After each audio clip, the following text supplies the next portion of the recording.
Assalamualaikum warahmatullahi wabarakatuh.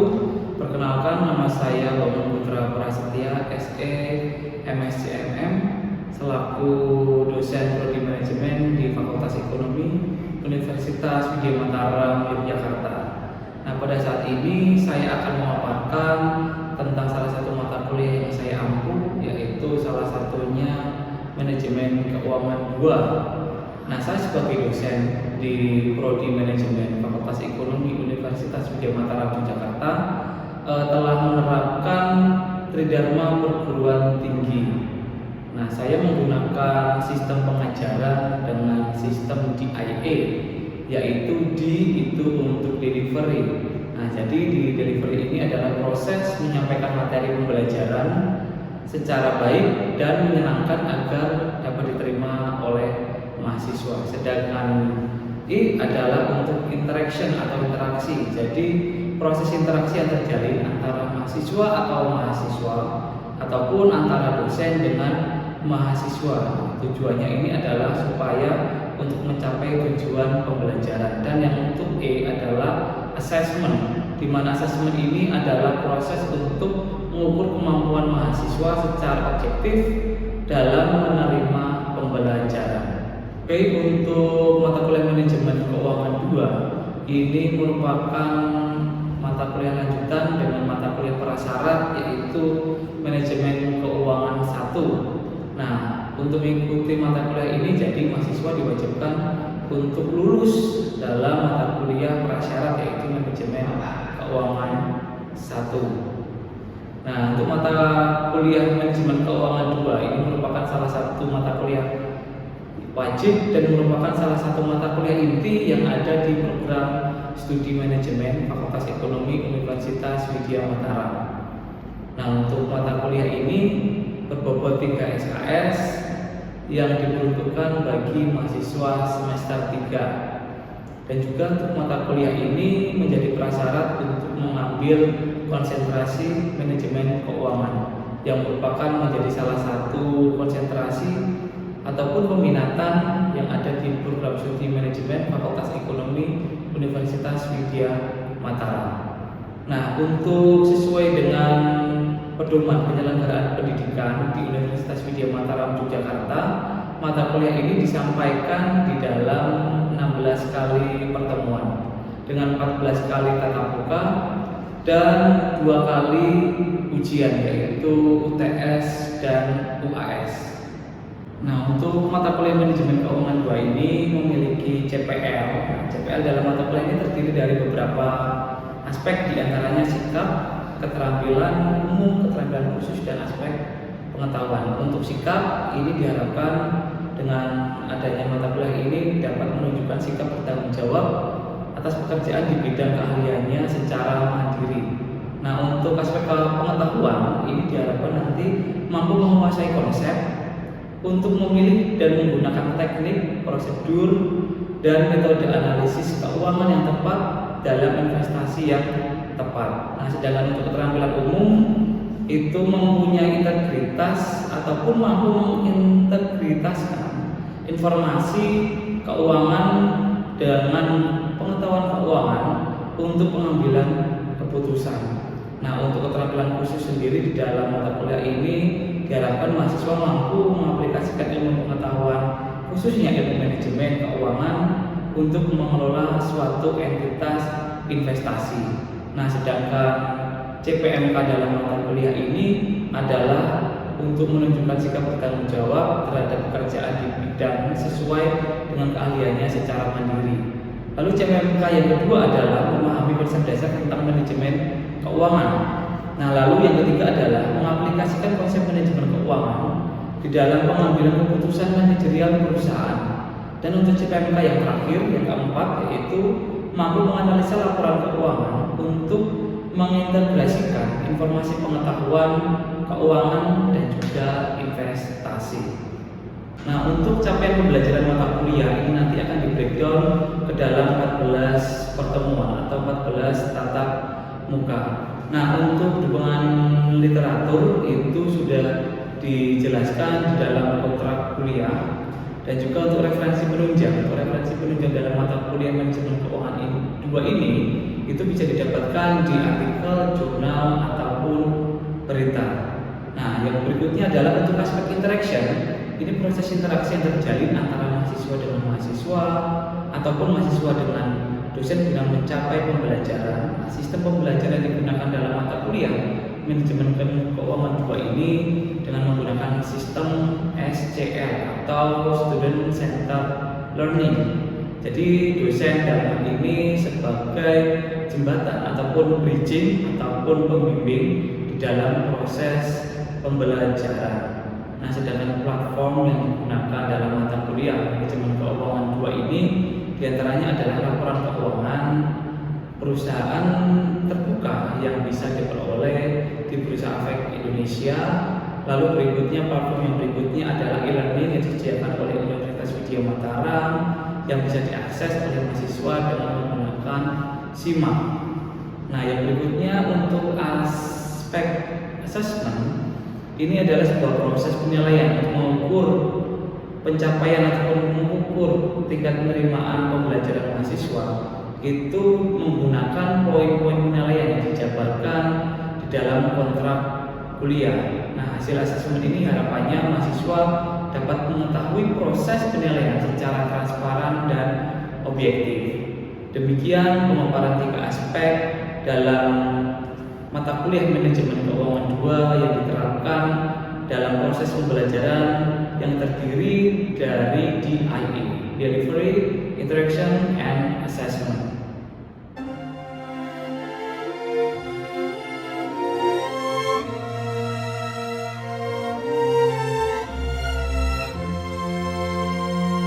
Oke, assalamualaikum warahmatullahi wabarakatuh. Waalaikumsalam warahmatullahi wabarakatuh. Salam sejahtera bagi kita semuanya. Oke, untuk kesempatan hari ini kita akan mempelajari tentang analisis kelayakan perusahaan dan penilaian investasi. Nah, jadi untuk mata kuliah ini merupakan mata kuliah wajib yang ada di prodi manajemen. Nah, ini kita akan memperdalam lagi di mata kuliah manajemen keuangan 2 tentang investasi.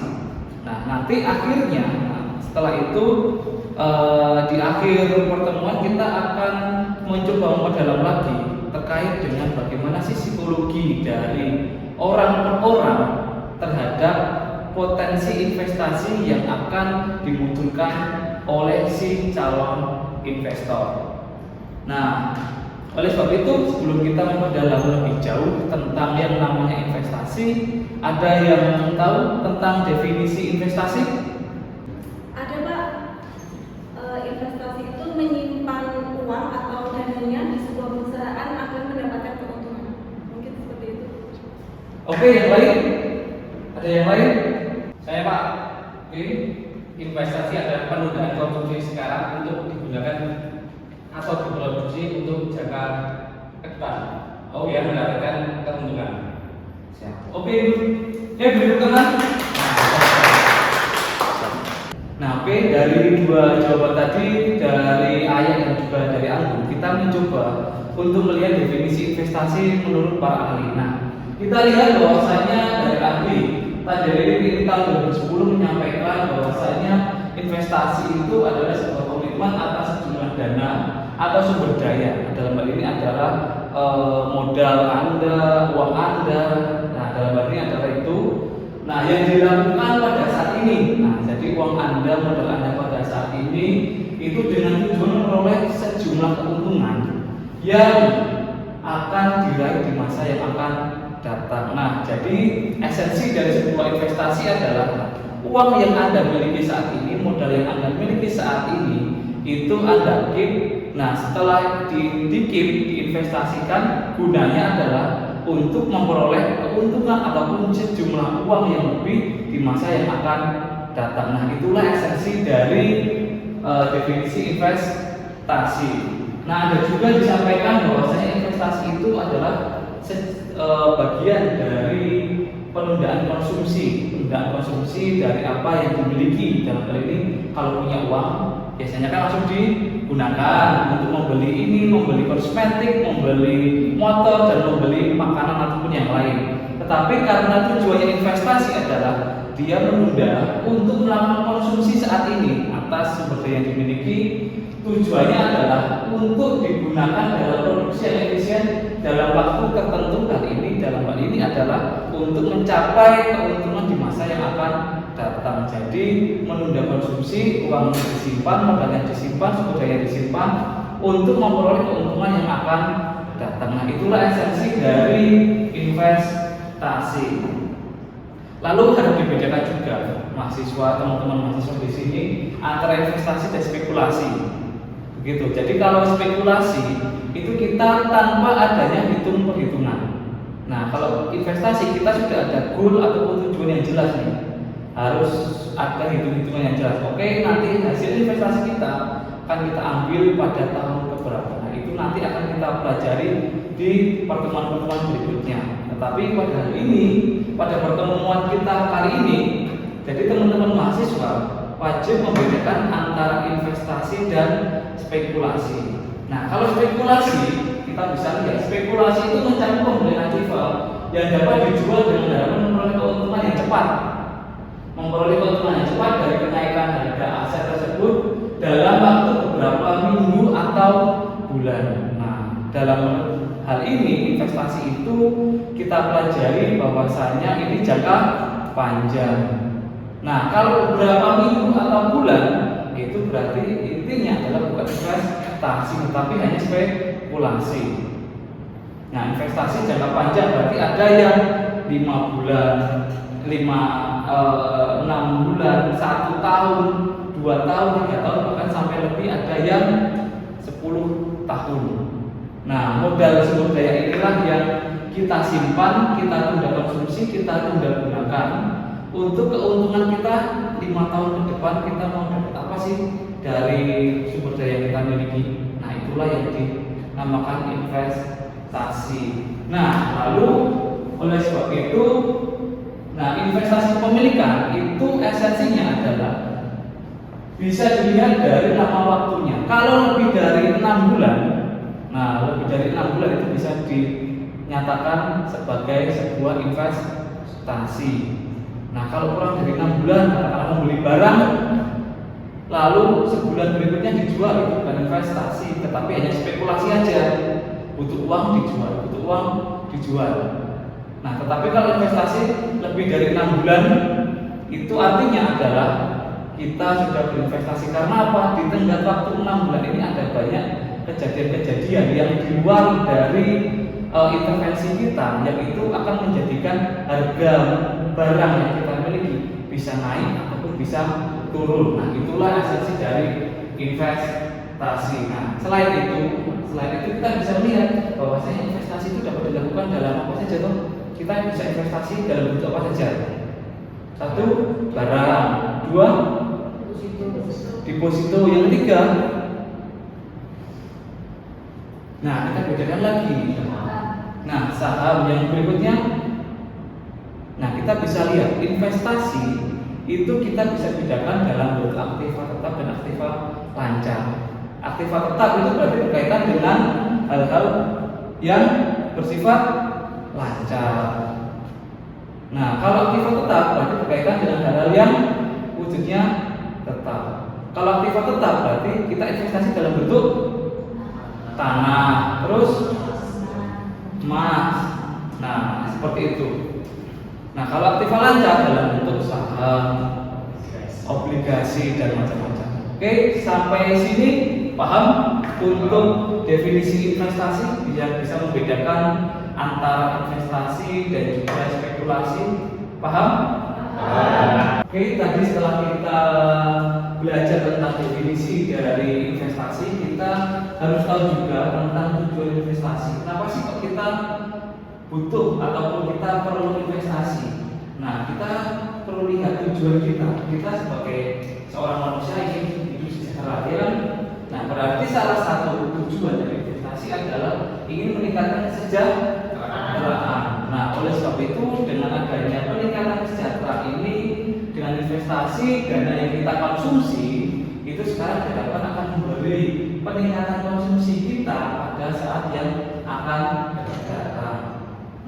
jadi itulah tujuan dari investasi supaya kesejahteraan kita meningkat, walaupun kita pada saat ini kita keep dulu konsumsi kita, tetapi tujuannya adalah supaya kita ke depan ini kita bisa menikmati hal yang lebih dari sumber daya yang kita miliki. Nah, selain itu juga dengan adanya investasi kita juga bisa memiliki tujuan yang lebih, yaitu adalah menghindari resiko dari penurunan nilai kekayaan. Jadi kekayaan yang kita miliki itu turun nilainya, bukan harganya, tapi nilainya. Nah, tetapi dengan adanya investasi ini, maka diharapkan dengan adanya investasi mampu meningkatkan nilai dari kekayaan yang awalnya nilai dari kekayaan kita adalah katakanlah harga tanah itu saat kita beli itu nominalnya adalah 150 juta. Nah, 5 tahun ke depan karena kita prinsipnya adalah investasi, harga tanah akan semakin meningkat. Berarti otomatis dari yang awalnya harganya 150 juta itu akan menjadi 250 juta. Secara otomatis nilai kekayaan kita juga akan meningkat. Begitu. Nah, penurunan dari kekayaan kita itu tidak lepas dari yang namanya inflasi. Tetapi yang perlu dipahami dalam hal ini adalah nilai kekayaan kita itu kita tidak dapat mengintervensi nilainya. Jadi faktor eksternal inilah yang nanti akan mempengaruhi nilai dari kekayaan kita. Nah, oleh sebab itu untuk mengantisipasi inflasi, alangkah baiknya salah satu tujuan kita untuk mempertahankan dari tingkat kekayaan kita. Nah, kan gitu. Nah, maka kita wajib untuk berinvestasi. Nah, selain itu juga perlu kita ketahui bersama bahwasanya di dalam proses investasi ini kita juga bisa mendapatkan tujuan yang lain. Salah satunya adalah penghematan pajak. Nah, dalam hal ini kok bisa sih penghematan pajak menjadi salah satu tujuan dari investasi? Nah, kita bisa lihat nih, dengan adanya investasi ini kita bisa meninjau lebih jauh terkait dengan yang namanya sistem penghitungan pajak. Nah, di situ terdapat fasilitas pengendalian pajak untuk jenis investasi tertentu. Nah, oleh sebab itu, jika kita punya sumber daya, kita berikan sumber daya kita itu barang ataupun aktifan dalam bentuk apapun.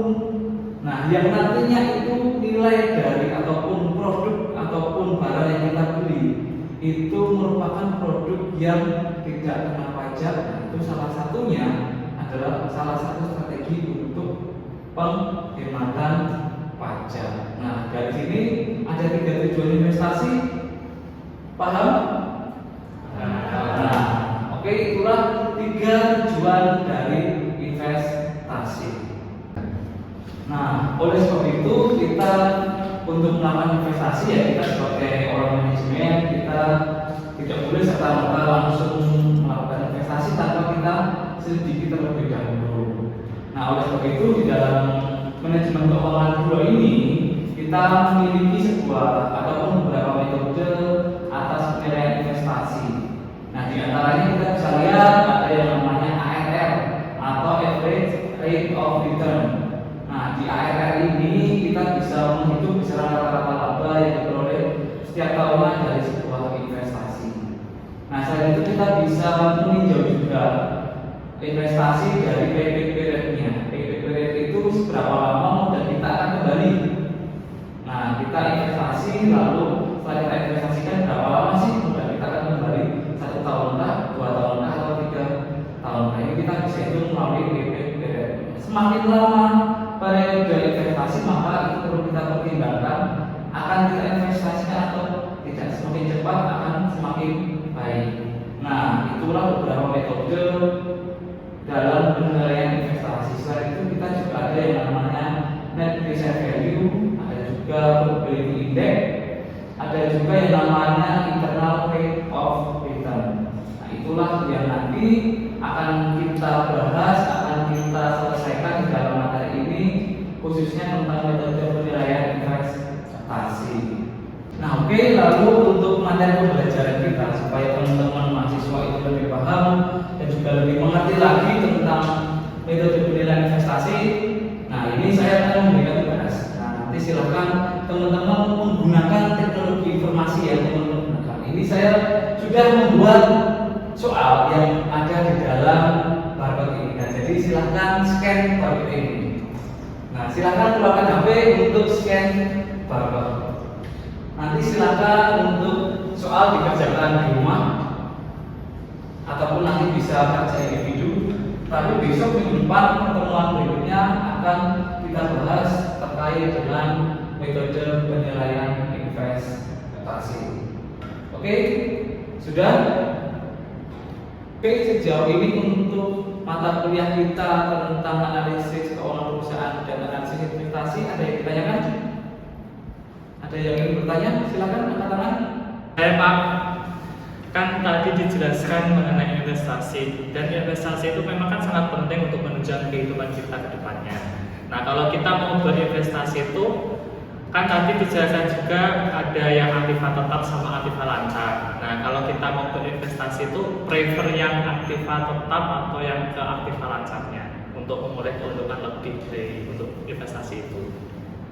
Siap, oke Wahid. Nah, jadi tadi ditanyakan kita lebih prefer yang mana sih antara investasi aktiva tetap atau aktiva lancar. Nah, ini kita bisa melihat tujuan kita sama karakter pribadi investasi kita, karena ada beberapa karakter perilaku investasi dari beberapa calon investor.